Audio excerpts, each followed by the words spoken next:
నేనేం చేస్తానంటే ఉప్మా చేస్తున్నా. చాయ్ కూడా పెట్టిన. చాయ్ ఒక పొయ్యి మీద, ఉప్మా ఒక పొయ్యి మీద వేస్తున్నా. ఇగో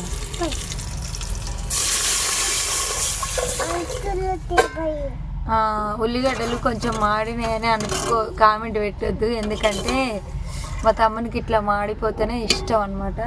టేస్ట్ వస్తుంది మాడిపోతే అంత మాడద్దు. పండుగ ఏం పమంటాడు ఎప్పుడు ఉల్లిగడ్డ ఉడకపోతే మా తమ్ముడు తినాడు. నేను ఏ వంట చేసినా మా తమ్ముడికి ఇష్టంగా చేస్తా.